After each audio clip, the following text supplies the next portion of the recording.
കാർഷിക മേഖലയ്ക്കും ആരോഗ്യ മേഖലയ്ക്കും പ്രാധാന്യം നൽകി എടപ്പാൾ ഗ്രാമപഞ്ചായത്തിൽ 2024-25 വർഷത്തെ ബജറ്റ് അവതരിപ്പിച്ചു.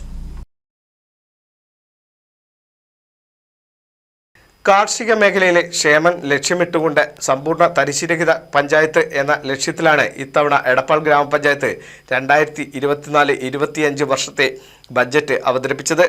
സേവന മേഖലയിൽ വീട് റിപ്പയറുകൾക്കും വ്യക്തിഗത ആനുകൂല്യങ്ങൾക്കുമായി ലൈഫ് ഭവന പദ്ധതിക്ക് 9 കോടി രൂപയാണ് ഇത്തവണ വകയിരുത്തിയിട്ടുള്ളത്. ഭിന്നശേഷി സൗഹൃദ പഞ്ചായത്തിനായി 39 ലക്ഷം രൂപയും ആരോഗ്യ മേഖലയ്ക്ക് 33,10,000 രൂപയും വനിതാക്ഷേമത്തിനും വയോജനക്ഷേമത്തിനും 10 കോടി രൂപ വീതവും വകയിരുത്തിയിട്ടുണ്ട്. 35,40,44,232 രൂപ വരവും 34,42,68,000 രൂപ ചിലവും 64,76,232 രൂപ നീക്കിയിരിപ്പും വരുന്ന ബജറ്റാണ് അവതരിപ്പിച്ചത്. ആ 65 പേർക്ക് കൂടി വീട് കൊടുത്തു കഴിഞ്ഞാൽ അവശേഷിക്കുന്നത് വെറും 65 പേരാണ് 400 പേരിൽ.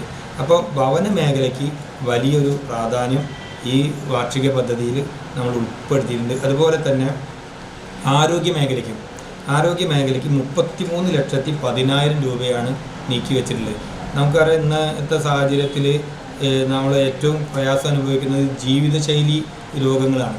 ജീവിതശൈലിയുമായി ബന്ധപ്പെടുത്തിക്കൊണ്ട് മാരകമായ രോഗങ്ങൾ വ്യാപിച്ചുകൊണ്ടിരിക്കുകയാണ്. അത് തടയുക എന്നുള്ള ലക്ഷ്യത്തോടു കൂടി ആരോഗ്യവേദിയും അതുപോലെ തുടർന്ന് മറ്റ് ആരോഗ്യ പ്രോജക്റ്റുകളും ഒക്കെ നടപ്പിലാക്കിക്കൊണ്ട് ആരോഗ്യ മേഖല ഒന്ന് ശക്തിപ്പെടുത്തുന്നതിനുള്ള ഒരു ഇടപെടൽ ഈ വർഷത്തെ പദ്ധതിയിലുണ്ട്. അതുപോലെ തന്നെ വയോജന സൗഹൃദ, ശിശു സൗഹൃദ, ഭിന്നശേഷി സൗഹൃദ, വനിതാ സൗഹൃദ, പഞ്ചായത്ത് എന്നുള്ള നിലയിൽ ഓരോ മേഖലയ്ക്കും പ്രത്യേകം ഫണ്ട് നീക്കി വെച്ചുകൊണ്ട് ഇപ്പോൾ വനിതകളെ സംബന്ധിച്ചാണെന്ന് വെച്ചാൽ അവരുടെ ഇന്നത്തെ അവസ്ഥ സംബന്ധിച്ച് പഠനം നടത്തുന്നതിന് പ്രത്യേകമായി ഫണ്ട് വെച്ചിട്ടുണ്ട്. അങ്ങനെ പഠനം നടത്തി വനിതകൾ അഭിമുഖീകരിക്കുന്ന പ്രശ്നങ്ങൾ അത് കണ്ടെത്തിക്കൊണ്ട് അത് പരിഹരിക്കുന്നതിന് ആവശ്യമായിട്ടുള്ള പദ്ധതികൾക്ക് ഈ പദ്ധതിയിൽ രൂപം കൊടുത്തിട്ടുണ്ട്. ഗ്രാമപഞ്ചായത്ത് പ്രസിഡന്റ് CV സുബേദയുടെ അധ്യക്ഷതയിൽ vice president K Prabhakaran budget അവതരണം നടത്തി. NCV news Edappal.